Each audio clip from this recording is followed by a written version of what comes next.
हे अस्सलाम वालेकुम मेरे प्यारे दोस्तों, मेरा नाम हमज़ा और आप देख रहे हैं डिजिटल हमज़ा। तो यार ये मेरी एक वीडियो है जिसमें मैं अपनी एक वेबसाइट को रिवील करूँगा। लेकिन सबसे पहले मैं ये बता दूँ कि ये मेरी ऐसी वेबसाइट है जिसको मैंने स्टार्ट तो 3 साल पहले किया था, लेकिन इस पे मैंने कभी प्रॉपर काम नहीं किया, कुछ इस तरह नहीं किया क्योंकि ये नीश ऐसी थी जिसके बारे में मुझे काफ़ी इन्फॉर्मेशन थी, लेकिन टाइम ही नहीं मिला मुझे दूसरे नीश से कि मैं इस पे वर्क कर सकूँ। लेकिन इस पे मैंने थोड़े-थोड़े आर्टिकल्स लिखे हैं और वो आर्टिकल्स रैंक भी कर रहे हैं। तो मैं ये आपके सामने रिवील करूँगा ताकि आपको पता चले कि ये वेबसाइट मैंने रैंक किस तरह की है, आप उसको एनालाइज़ करें, खुद एनालाइज़ करें। लेकिन मैं पहले आपको बात बता दूँ कि अगर आप इस वेबसाइट को कॉपी करना स्टार्ट कर देंगे, इसके कंटेंट को कॉपी करना स्टार्ट कर देंगे, कीवर्ड्स को कॉपी करना स्टार्ट कर देंगे, तो आपको कुछ फ़ायदा नहीं होगा। क्यों?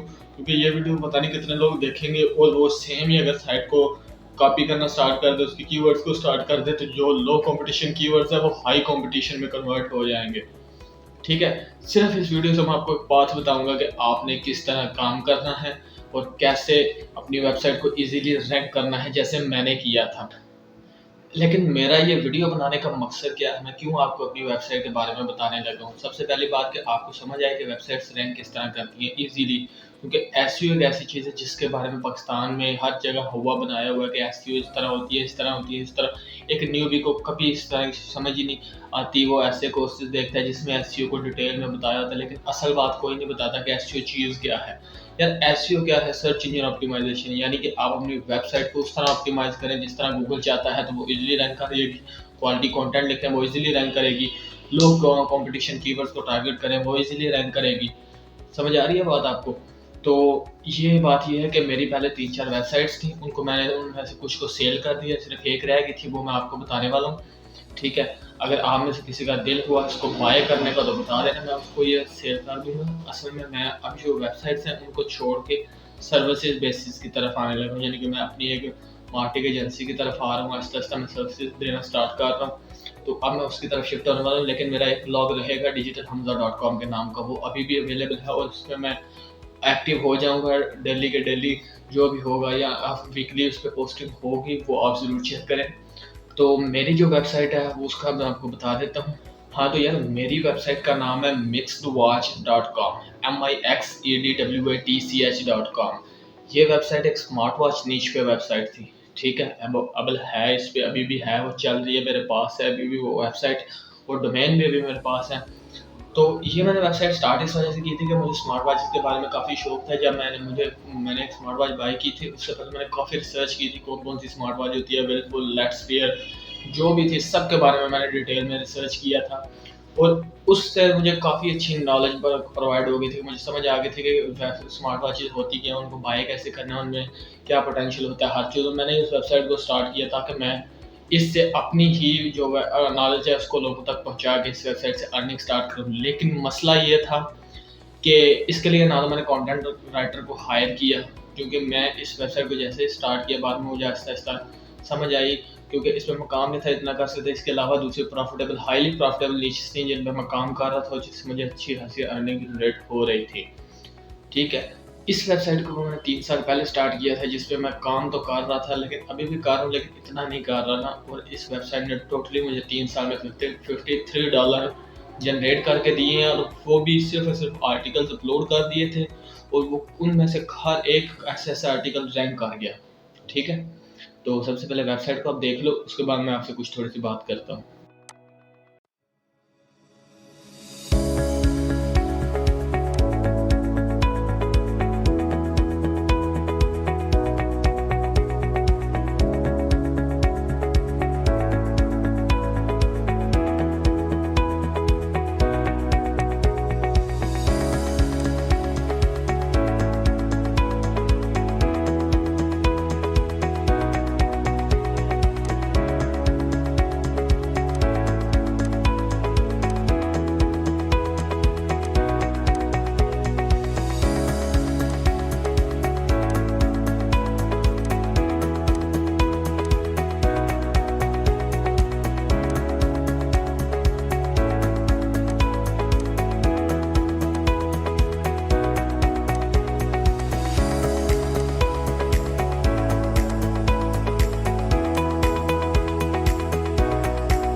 हाँ, तो आई होप आपने वेबसाइट को देख लिया होगा। अब मैं आपसे बात करता हूँ कि ये रैंक किस तरह की थी। मैंने आपको वो भी कीवर्ड्स दिखाए हैं जिनमें ये किस पोजीशंस पे रैंक कर रही है, लेकिन अब मैं आपको बताता हूँ कि ये कैसे फाइंड किया।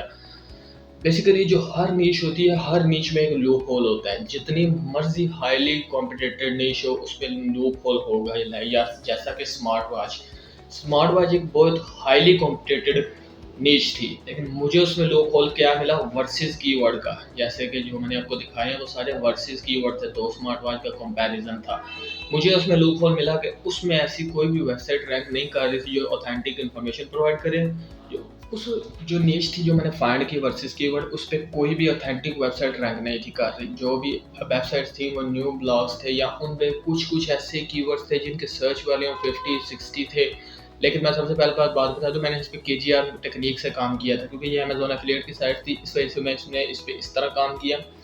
और मैं आपको बात बता दूं, मैंने ऐसे कीवर्ड्स देखे थे जिनके 50-60 सर्च वॉल्यूम थे, लेकिन उन पे कोई आर्टिकल्स रैंक ही नहीं थे कर रहे। मेरे 3 साल पहले एक आर्टिकल मैं आपको दिखाया है, वो मेरा 3 साल से उस फर्स्ट पोजीशन पर रैंक कर रहा था, लेकिन अब जाके उस पर वेबसाइट ने काम करना स्टार्ट किया। जैसे जैसे लोगों को पता चल रहा है वो उस कीवर्ड्स पे काम कर रहे हैं, और मेरे एक्टिव ना होने की वजह से मेरे वो पोजीशन फर्स्ट से ड्रॉप होकर सेकंड या थर्ड पेज पे चली गई है। तो सबसे पहले मैं आपको रोड मैप दे देता हूँ कि मैंने उसको किस तरह स्टार्ट किया। सबसे पहले इस वेबसाइट में मेरे 4 मंथ में मेरी रैंकिंग आ गई थी इस वेबसाइट पे, और इसने मुझे $1 जनरेट करके दिया था 4 मंथ के बाद। ठीक है, मेरा फर्स्ट आर्टिकल रैंक किया था लेट्स फिट वर्सेस फिटबिट, ये मेरा फर्स्ट आर्टिकल रैंक किया था। उसी के साथ मेरा दूसरा भी रैंक किया था let's fit versus let's com. ये दो मेरे कीवर्ड थे जो मैंने रैंक किए थे। तो इन पर मैंने काम जैसे स्टार्ट किया, इन कीवर्ड्स पे मैंने सबसे पहले बेस्ट स्मार्ट वॉचेज अंडर जो बड़े बड़े कीवर्ड्स हैं जो आपको सो कॉल्ड ब्लॉगर्स या जो भी आप फाइंड करते हैं या हो जो आपको बताते हैं कि इन कीवर्ड्स पे काम करो, असल में वो भी अपनी जगह सही होते हैं। क्योंकि उन्होंने उनको कीवर्ड्स को टारगेट किया होता है, उन्हें पता है कि उसको किस तरह काम करता है। लेकिन मैं आपको बता दूं, जो मेरी तरह लेजी है ना, उनको हर निश में कोई ना कोई ऐसा लूप होल फाइंड करना पड़ेगा जिस पे वो काम कर इजीली रैंक करते जाएं। इस लूप होल की बात मुझे ये समझ आ गई थी कि मैंने सिर्फ और सिर्फ आर्टिकल्स लिखने हैं। अगर आप स्मार्ट वॉच पे काम कर रहे हैं तो आप इस लूप होल पे काम करके आप मुझे बताना कि अगर आपकी वेबसाइट नहीं रैंक कर रही, तो आकर मुझे बोलना नीचे कमेंट में कि आपने जो ये लूप होल बताया ये गलत है, इससे नहीं रैंक कर रहे। आपने सबसे पहले मैंने क्या किया, मैंने लो कॉम्पिटिशन कीवर्ड्स को फाइंड किया। इन कीवर्ड्स के सर्च वाले 0 to 15 के दरमियान है, 0 से 50 के दरमियान इनके सर्च वॉल्यूम्स है। उसके बाद मैंने जैसे ही ये सारे सर्च वॉल्यूम्स फाइंड कर लिए, मैंने इन पर क्वालिटी के आर्टिकल्स लिखे। इन्फॉर्मेशन मेरे पास पहले थी, मैंने जो भी इन्फॉर्मेशन मुझे चाहिए थी वो मैंने सारे गूगल से सर्च की, सारे रिव्यूज़ पढ़े, बाइंग रिव्यूज़ पढ़े लोगों ने, उनसे मुझे इसके जो प्रोज एंड कॉन्स हैं हर स्मार्ट वॉच के पता चले। फिर मैंने एक डिटेल रिव्यूज़ लिखे, प्रोज एंड कॉन्स ऐड किए, उसमें एफिलिएट के लिंक्स लगाए। और मेरे ऐसे आर्टिकल्स हैं जो मेरे विलफुल वर्सेस लेट्स फिट, मेरा ऐसा आर्टिकल है जो विद इन 1 वीक रैंक किया था फर्स्ट पोजीशन पे जैसे ही मैंने उस आर्टिकल को सबमिट किया था। ठीक है, यानी कि रैंकिंग पॉसिबल है। और मेरी वेबसाइट का DA अभी आपने देख लिया 8 DA, ना कोई इतना बड़ा DA है ना कोई इतना बड़ा BA है, फिर भी फर्स्ट पोजीशन पे रैंक करें। क्यों? क्योंकि सबसे पहली बात, एसईओ अगर आपने करनी तो आपने हर कीवर्ड का या अपने नीश का लूप होल फाइंड करना है कि लूप होल क्या, आप किस नीश में या एक नीश में किस पर्टिकुलर सेगमेंट को टारगेट करें जिसपे कोई लोग इन्फॉर्मेशन दे ही नहीं रहे। उसके बाद सिंपल बात, बैकलिंक्स मैंने बहुत कम बनाए हैं, क्योंकि जो भी मेरे बैकलिंक है उसमें से 20 और 30 हार्डली बैकलिंक्स मैंने खुद बनाए होंगे, बाकी सारे बैकलिंक मेरे ऑटोमेटिक जनरेटेड है। और उस वेबसाइट से मैंने आपको सब बता दिए। आपने सबसे पहली बात लो कॉम्पिटिशन कीवर्ड को टारगेट करना है, ठीक है, जिनका 0 से 100 के दरमियान सबसे पहले मैक्सिमम अगर आपका डोमेन न्यू है तो 50 तक जाएँ, उससे आगे नहीं जाना। दूसरी बात, आपने कंटेंट क्वालिटी का लिखना है, जो भी क्वालिटी कंटेंट होता है, यानी कि आपने कहीं से कॉपी पेस्ट नहीं करना, दूसरे आर्टिकल देख देख के उसमें जो भी लिखा हुआ है उसकी वर्डिंग चेंज करके नहीं लिखना। सिर्फ आपने हर चीज़ देखनी है, रिव्यूज़ देखने हैं उसके आर्टिकल्स के बारे में, दूसरे आर्टिकल्स पढ़ें, उस सबसे आपको इन्फॉर्मेशन आएगी, फिर उसको अपने अंदाज में लिखना स्टार्ट करें। ठीक, थर्ड बात रही बैकलिंक्स के बारे में। सबसे पहले मैं आपको बात बता दूं, आपने बनाने हैं क्वालिटी के बैकलिंक्स। तो क्वालिटी के बैकलिंक्स होते हैं जो आपको किसी भी वेबसाइट के बॉडी से जो बैकलिंक मिलता है उसको बोलते हैं क्वालिटी का बैकलिंक। यानी कि वो क्वालिटी का बैकलिंक होता है, उसको गूगल क्वालिटी के बैकलिंक कंसिडर करता है। और लो क्वालिटी बैकलिंक्स होते हैं जो प्रोफाइल बैकलिंक्स हो गए, कमेंट बैकलिंक्स हो गए, वेब 2 पॉइंट हो गए, जो भी अदर बैकलिंक्स होते हैं ना जो वेबसाइट की बॉडी से ना मिले, वो होते हैं लो क्वालिटी। लेकिन अगर आपको हाई क्वालिटी बैकलिंक्स मिलते हैं तो बनाएं, नहीं तो लो क्वालिटी बैकलिंक्स बनाते जाएं। शुरू में आप लो क्वालिटी बैकलिंक्स बनाएं, क्योंकि आपको मुझे पता है हाई क्वालिटी बैकलिंक्स तो मिलने नहीं वाले, आपको कोई गेस्ट पोस्ट तो देगा नहीं, क्योंकि आपका वेबसाइट न्यू है, आप उसको पैसे तो पे कर नहीं सकते कि जो वो आपको गेस्ट पोस्ट दे। या फिर आप ऐसी वेबसाइट्स को फाइंड कर लें जो मेरी तरह है, जिन्होंने वेबसाइट्स पे काम तो स्टार्ट किया लेकिन वो कंटेंट नहीं लिख पा रहे, उनको कंटेंट प्रोवाइड करें और उनसे आप बैकलिंक्स लेते जाएं। ऐसी वेबसाइट्स आपको मिल जाएंगी, सिर्फ रिसर्च की बात है। अगर आपको ऐसी वेबसाइट नहीं मिलती, आप न्यू है, आपको कुछ नहीं पता, तो आप सिंपल प्रोफाइल बैकलिंक्स बनाते जाएं, कमेंट बैकलिंक। लेकिन बैकलिंक बनाने से पहले आपने उस वेबसाइट का स्पैम्स को चेक कर लेना। वेबसाइट SEOchecker.com नाम का वेबसाइट है, उस पर जाएँ, डोमेन एज में चले जाएँ, साइड में बैनर होगा, उसमें जाकर आपने स्पैम स्कोर वेबसाइट का देख लेना है और उसकी क्वालिटी देख लेना है कि वो किस क्वालिटी की वेबसाइट है। उसके बाद आपने उस पर बैकलिंक बनानी है।